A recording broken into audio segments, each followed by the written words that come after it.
Tiknotik, eto update ko kayo FYI lang para mabilisan, short video lang kasi to. Eto na, nag-charge ako, tapos yan.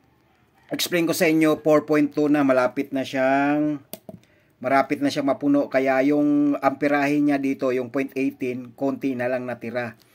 Yun yung power na papasok dito sa battery. Ngayon, paliit ng paliit yan hanggang habang malapit na mapupuno yung voltahe nung battery na to. Kaya ganyan siya. Tapos hanggang maging 0 yan, tapos mag-end na tong status dito, tong naka-charge nito. Mag-e-end siya.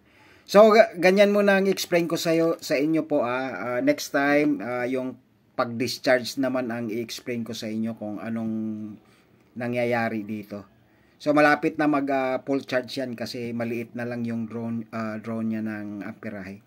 So yan muna guys. Bye-bye.